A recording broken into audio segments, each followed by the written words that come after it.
Bonjour à tous, Débat court, nouvelle émission, à nouveau des invités que vous avez déjà entrevus et entreperçus et écoutés. Cette fois-ci, c'est une nouvelle surprise, un nouveau invité. Il s'agit du député Patrice Thanatot. Monsieur le député, vous êtes le député de La République En Marche de la 3e circonscription de Seine-Saint-Denis. Et vous êtes notamment vraiment dans cet élan de réflexion dont le gouvernement a fait preuve dès le début du quinquennat de notre président, étant donné que la question, par exemple, du CP avec 12 élèves par classe est vraiment un vrai souci de rejoindre l'enfant dans le sens de l'éducation et dans le sens de l'enseignement. Donc nous sommes très heureux de vous avoir. Nous avons également Natacha Polony, que nous retrouvons, journaliste essayiste sur la question de l'éducation. Nous avons déjà eu l'occasion d'échanger, donc très heureux de vous retrouver. Mais c'est un plaisir, toujours. Benoît Maisonneuve, commence à le connaître. Bonjour Albéric. Il va faire partie des meubles. Philosophe, mais également quand même fondateur d'un gros établissement à AC. AC dans l'Orne, oui. Voilà, Croix des Vents. Et donc internat, nous aurons l'occasion d'en parler plus en détail. Primaire, collège, internat, lycée aussi.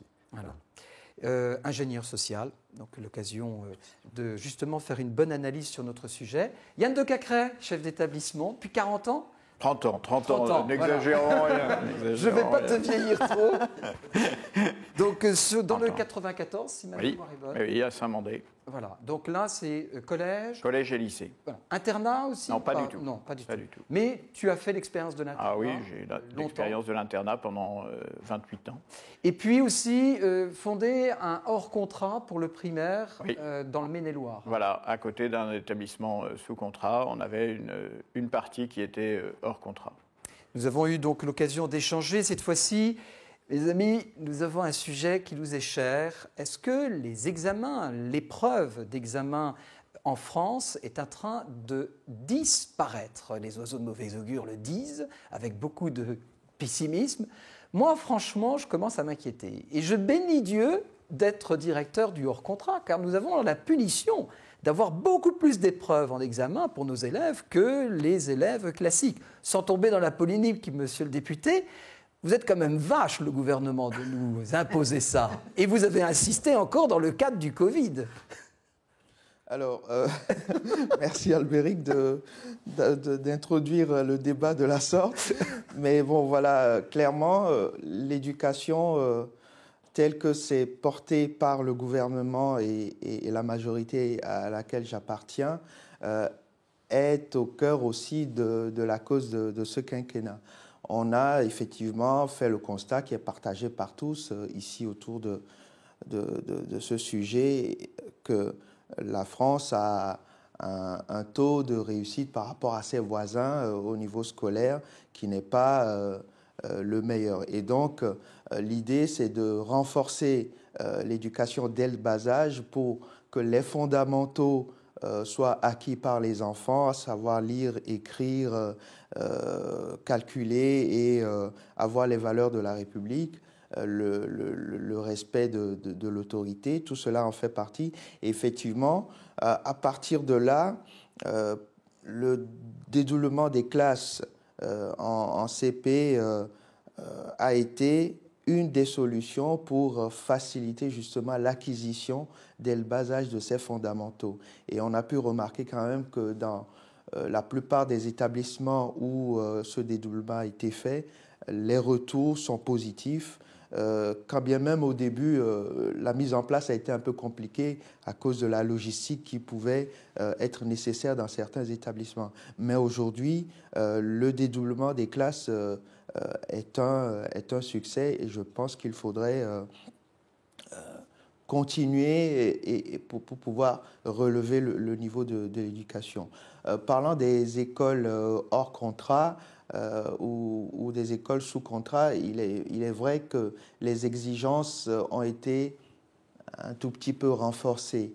Mais je pense que vu le contexte que nous vivons depuis un certain temps, il est important que, si je peux dire, l'égalité à l'école républicaine soit vraiment gravée et que ce soit au même niveau que tout élève ou que tout enfant qui rentre à l'école, quelle que soit la forme, d'avoir le même niveau. Et donc ces exigences ne sont pas pour pénaliser les écoles hors contrat, mais vérifier que le niveau soit authentique et que surtout l'école de la République soit vraiment une chance équitable. Alors là, on parle effectivement des tests et des examens, bien évidemment, qui soient un petit peu plus renforcés pour avoir cette garantie. Ça va être intéressant parce que là, ça risque d'être assez polémique, cette affaire. Je le sens bien. Oui, je sens Natacha qui souhaite. On va démarrer. Alors, Natacha. 2 points. D'abord, je pense en effet que d'imposer un contrôle strict sur le hors-contrat me semble tout à fait légitime. En effet, c'est le rôle de la République. Donc là, je pense qu'il n'y a aucun problème là-dessus. 2e point, le dédoublement des classes de primaire et l'idée qui est dans la politique menée par Jean-Michel Blanquer depuis le début de ce quinquennat, à savoir remettre en place des méthodes d'apprentissage à l'école primaire qui petit à petit s'étaient délitées, ça me semble absolument essentiel. En revanche, Albéric de Sérent, de façon un peu taquine, faisait référence à la question du baccalauréat. Et là, il y a un débat à avoir. En effet, donc l'idée, c'était de rappeler que les élèves des écoles hors contrat vont devoir passer un examen avec des épreuves terminales, alors que l'ensemble des autres élèves aura essentiellement du contrôle continu, Covid oblige. Or, derrière tout ça, il y a la question de savoir ce que signifie un examen national. La réforme de Jean-Michel Blanquer sur le baccalauréat a ceci de très intéressant qu'elle acte le fait que le baccalauréat, dans sa forme ancienne, ne fonctionnait plus. C'est-à-dire tout le monde sait très bien que ça n'avait plus aucun sens. C'est-à-dire que cet examen a été inventé comme étant le premier pas vers les études universitaires, ce qui explique qu'il donnait droit à l'entrée dans n'importe quelle filière universitaire, mais c'était dans un temps où la sélection pour arriver jusqu'au baccalauréat était drastique. Aujourd'hui, il est devenu une espèce de validation de fin d'études secondaires. Simplement, donc il était légitime de se pencher sur cette question-là. Le problème de la réforme de Jean-Michel Blanquer, ce n'est pas le fait, par exemple, de mettre de l'oral, un grand oral, ça me semble après Au tout contraire, quelque chose. c'est pas mal. Ça peut être très intéressant si ça ne devient pas l'école des fans et s'il ne s'agit pas d'expliquer que n'importe qui a la tchatche et que c'est formidable. Donc ça peut donner des choses intéressantes. En revanche, le fait de passer de plus en plus en contrôle continu, est certes plus simple à organiser, ça coûte moins cher, c'est très simple. Mais les vertus de l'examen devant un examinateur qui ne vous connaît pas, qui donc va juger uniquement sur vos compétences, vos connaissances, votre mérite, me semble quelque chose d'extrêmement formateur. Et c'est surtout ce qu'il y a, j'allais dire, de plus républicain. Dans la mesure, et allons encore plus loin, les concours anonymes sont eux aussi une dimension essentielle à la sélection des élites qui fait partie de la promesse méritocratique républicaine. Le problème, c'est de faire en sorte que tous les élèves de tous les milieux arrivent jusque-là et aient le même niveau. Mais après, mesurer ce niveau de façon anonyme et neutre me semble extrêmement importante. Or là, à partir du moment où on va vers du contrôle continu, on incite ensuite à regarder où a été passé le baccalauréat. Et là, on crée une inégalité qui me semble très inquiétante. Je suis tout à fait... Je partage ce que Natacha vient de dire, mais je rappelle quand même que le 13 mars dernier, si je ne me trompe, le ministre Michel Blanquer avait bien dit que cette situation de la Covid que nous vivons, c'est elle qui justifie le passage au contrôle continu. Je prie que ça soit exceptionnel. Voilà, et que comme le dispositif relais qui est fermé également, c'est pourtant une bénédiction. Hein. Oui, et que ce n'est pas une situation qui a vocation à perdurer et qu'on devrait revenir. Permettez-moi de douter. Permettez-moi de douter. Normale. Ouais, permettez-moi de douter parce que j'en ai peur quand même. J'ai peur que l'on prenne la mauvaise habitude à la suite de ce côté exceptionnel. Alors moi, j'irais même plus loin que ça encore. Je dis, puisque nous avons cette période de Covid à laquelle nous ne pouvons rien et dans laquelle nous ne pouvons pas organiser effectivement le baccalauréat comme les autres années, eh bien, profitons-en pour réfléchir sur ce qui vient d'être dit à l'instant, c'est-à-dire comment est-ce qu'on va évaluer le fait que le système remplit bien sa fonction. Et je pense que Alors, je vais peut-être balancer un pavé dans la mare. Je pense que le rétablissement d'un certificat d'études fin de primaire nous permettrait d'avoir une réalité de ce qui est effectivement enseigné en primaire et les fondamentaux dont vous parliez tout à l'heure qui me paraissent absolument indispensables, là, on les verrait. Je pense que nous avons essayé, nous, de faire passer le certificat d'études primaires à nos élèves de 3e, le certificat il y a 25 ans ou 30 ans, hein, ou même 50 ans. Et ils sont absolument incapables de le passer. Hein. Donc je crois qu'on gagnerait à rétablir pour chaque fin de cycle, fin de cycle primaire, fin de cycle collège et fin de cycle lycée, un examen qui permettrait de manifester qu'il y a effectivement des acquis qui sont les mêmes pour tous, avec ce que vous disiez tout à l'heure, qui me paraît tout à fait intéressant, l'anonymat des copies. Natacha ? Juste un mot. Vous avez raison sur la nécessité d'établir ce qui est acquis à la fin du primaire, puisque moi, j'ai vu pendant toutes les années où j'étais journaliste, le fait qu'on voyait monter la proportion d'élèves qui arrivent en 6e sans savoir lire. On est à 25% qui sont en grande difficulté sur la lecture et le calcul, ce qui est absolument inadmissible, puisqu'on sait qu'après, au collège, c'est terminé. Et je me souviens, par exemple, d'une inspectrice générale de lettres qui disait « Oh, ils savent pas lire à la fin du primaire, ce n'est pas grave, ils ont tout le collège pour apprendre. » Bon, je rappelle la statistique, 80% des enfants qui sortent du CP sans savoir lire ne rattraperont jamais leur retard. Donc ça se joue à chaque fois. C'est pour ça que le doute que j'ai sur les certificats d'études, je vois très bien votre idée et elle est tout à fait juste, à ceci près que la question c'est de savoir qu'est-ce qu'on fait de ceux qui justement ne l'obtiennent pas. C'est-à-dire qu'est-ce qu'on fait des élèves qui arrivent en CM2 et qui n'ont absolument pas le niveau. Le problème, c'est qu'en fait, il faudrait rétablir ce qui me semble essentiel, le fait qu'à chaque niveau, eh bien, il y a une nécessité des acquis. Or, ça s'est dilué depuis des années, d'abord avec la politique des cycles, c'est-à-dire le fait qu'on a un cycle, grande section, CP, CE1, et donc en fait, ce qui n'est pas su dans la première année, c'est pas grave, ça se verra à la fin du cycle, etc. Donc on noie le poisson. Le CE1 et le CE2 sont semblables, on a mis finalement le CM2 et la 6e parce qu'on sait bien que le niveau de CM2 n'est pas acquis, donc on l'a la 6e. C'est ça, et j'avais un jour une inspectrice qui me disait on a inventé le système du passe-dégage, c'est-à-dire l'enfant qui a des difficultés, on le fait passer dans la classe supérieure en espérant qu'il va dégager le plus vite possible du système. C'est bien le problème et c'est d'une injustice totale. Alors je voudrais donner la parole à Benoît, mais je pense qu'il y a deux dimensions. La première, moi j'ai un très bon souvenir du passage avant qu'il soit ministre. Notre ministre de l'Éducation nationale est passé au cours Alexandre Dumas à l'époque, à Espérance banlieue. Et il a vu, dans le cadre de la politique du petit effectif, qui est attendue de la part de l'Éducation nationale dans les établissements hors contrat, car c'est une des priorités qu'attend l'Éducation nationale sur ce domaine.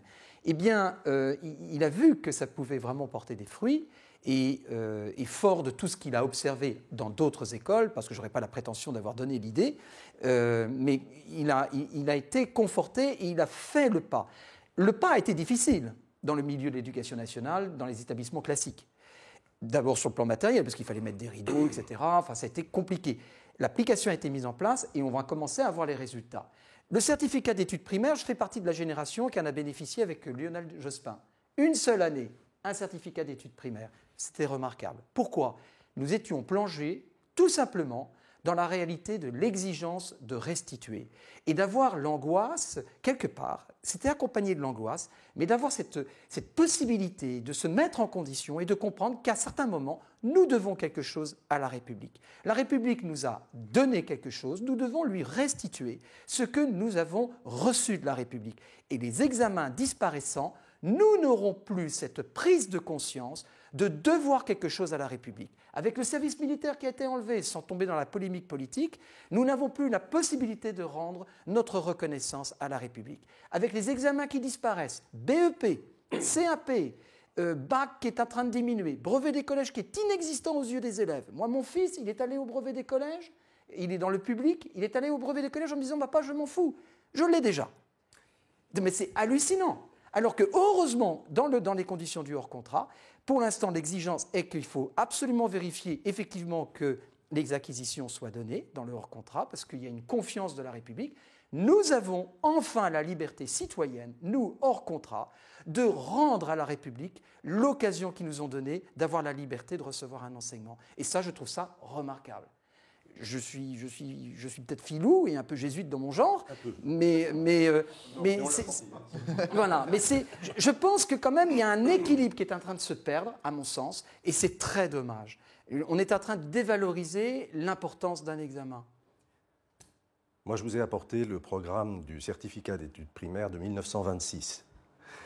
Pourquoi ? Parce que j'ai eu la curiosité d'aller voir ce qu'il y avait dedans.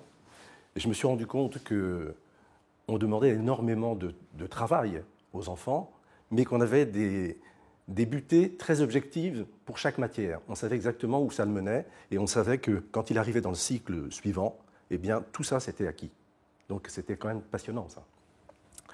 Je voulais réagir sur les écoles privées hors contrat, sur les examens en eux-mêmes. Souvent, on parle des examens parce qu'on parle en termes de réussite. On cherche un pourcentage. Bon. On sait que dans la dernière étude PISA de 2015, il y a 45% des enfants qui arrivent en 6e sans savoir lire et écrire. Bon, dans les écoles hors contrat, en terminale, nous avons 100% de réussite au baccalauréat et nous avons 80% de mentions très bien ou bien.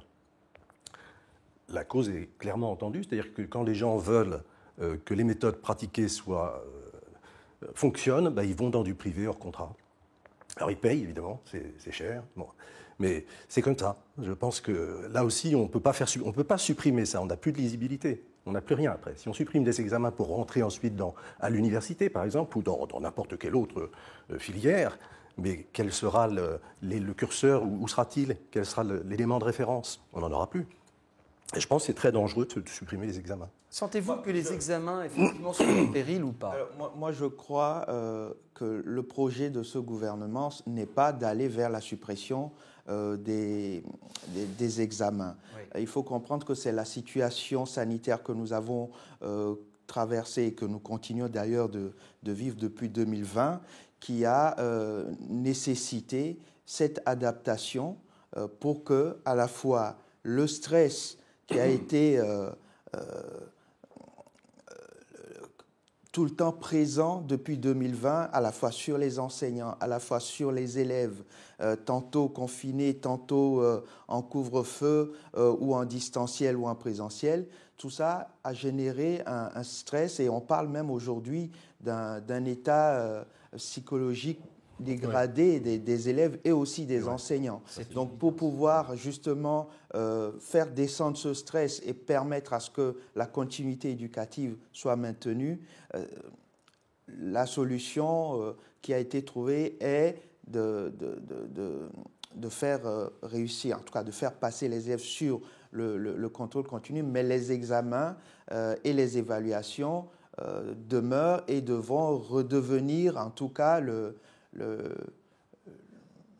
je dirais la règle une fois que cette situation exceptionnelle sera passée, puisque c'est avec les évaluations qu'on peut vraiment connaître le niveau de l'élève, savoir si les acquis sont vraiment là ou pas. Et aussi, je suis convaincu, et c'est aussi ce que pense ce gouvernement, c'est que l'égalité de tous à l'école républicaine, ce sont les examens, ce sont ces évaluations-là qui démontrent, en tout cas, qui soutiennent cette égalité. Et ça peut garantir. Voilà, qui garantissent cette égalité. Il y a un signe fort. Donc, les élèves vont tous dans les établissements publics pour passer, et dans les locaux, les établissements. Le risque, ce serait... C'est plus vrai. Ah, c'est plus vrai? Nous, on est centre d'examen. Oui. Ah oui, vous êtes centre d'examen. Mais le risque, c'est quand même de donner aussi une image, pardon de dire ça comme ça, c'est juste pour casser le jésuitisme d'Albéric tout à l'heure, mais est-ce qu'il n'y a pas un risque de donner une image, que le gouvernement donne une image démagogique en quelque sorte, en se disant je vais faire passer finalement, allons-y les pauvres petits, il faut que on fait avancer tout le troupeau. Y a-t-il pas un risque et ils vont passer d'avoir des mauvais élèves qui après. passent et qui se retrouvent après handicapés? Je trouve ça inquiétant parce que les professeurs d'université peuvent se poser aussi la question de savoir d'où viennent les élèves, quel était leur cursus avant, et est-ce que ce qu'ils ont appris va leur servir à quelque chose, ou est-ce qu'ils sont capables de suivre des études supérieures plus importantes? Et ça, c'est une vraie question. Oui, c'est vrai que la question se pose, mais clairement, si on ne tient pas compte de cette situation qu'on vit aujourd'hui, moi j'ai lu certaines dépêches où certains enseignants disent aujourd'hui, notre travail, il est plus 75% d'accompagnement psychologique et 25% de pédagogie. Et je crois que c'est une volonté forte du gouvernement d'aider à sortir de cette situation. Et à mon avis, on devrait retomber sur nos pieds et on espère. Il faudra voir. En fait, il faut se garder de faire des mauvais procès. En effet, la situation est exceptionnelle. Et je pense que Jean-Michel Blanquer a conscience du caractère essentiel de ce côté même d'épreuve, j'allais dire d'ordalie que constitue l'examen pour un jeune. C'est un moment initiatique. En revanche, il y a des pressions de toutes parts parce que pour avoir travaillé sur ces questions-là depuis des années, j'ai pu mesurer à quel point l'idéologie qui est répandue, très répandue dans l'ensemble de l'éducation nationale, notamment dans les instituts de formation des maîtres, etc., c'est l'idée qu'il faut aller vers le contrôle continu, que c'est tellement mieux parce que les examens, c'est compliqué, ça traumatise les élèves. J'ai entendu ce discours-là pendant des années. Et donc, je m'en méfie beaucoup. Et je m'en méfie d'autant plus que une école comme Sciences Po, qui en général est une sorte de laboratoire de toutes les âneries qui peuvent se faire dans l'enseignement, est en train petit à petit de supprimer son concours d'entrée. C'est-à-dire que de plus en plus, les épreuves vont se faire sur dossier en tenant compte des notes du contrôle continu du lycée, c'est-à-dire qu'on voit comment la notion même de concours anonyme est en train de disparaître. Donc je pense que c'est extrêmement dangereux. Et vous disiez à l'instant que là, on va avoir en effet une génération, sans excès, j'ai du mal à dire génération sacrifiée, mais en tout cas une génération dont on n'aura pas mesuré exactement les connaissances. Vous soulignez à juste titre l'inquiétude des professeurs d'université. Il y a eu il y a quelques années une alerte solennelle qui n'a absolument pas été entendue de professeurs d'université de sciences qui disaient que les élèves qu'ils voyaient arriver de bac scientifique avaient un décalage entre leur niveau et le niveau nécessaire en première année de faculté qui était de plus en plus important. En gros, c'était absolument dramatique parce qu'ils ne pouvaient plus faire leur travail, même avec des élèves de bac scientifique. D'où la création de 2 années de prépa à un moment donné. Mais bien sûr. C'est absolument nécessaire. Il reste quelques secondes. Est-ce qu'il y a quelque chose à dire ? Moi, je crois que ce qui est important, c'est aussi ce que vous avez évoqué, c'est-à-dire ce rite initiatique. Et un certain nombre d'élèves disent qu'effectivement, ils aimeraient pouvoir passer l'examen du baccalauréat parce que c'est ce qui leur permet de rentrer pratiquement dans le monde adulte. Et je crois qu'il ne faut pas négliger cette dimension initiatique qui, effectivement, fait partie des rituels. Et je crois que c'est aussi intéressant. Donc, la suppression du baccalauréat ou des autres examens ne me paraît pas une bonne idée dans ce sens-là. Nous allons retrouver nos invités sur un autre thème très très vite. Merci de votre fidélité. Alors, likez, bien entendu, partagez, abonnez-vous. Nous remercions Futé, nous remercions le cours des Frères Montgolfier qui ont permis, bien évidemment, cette production et toute l'équipe de Jules Badarani. À très vite.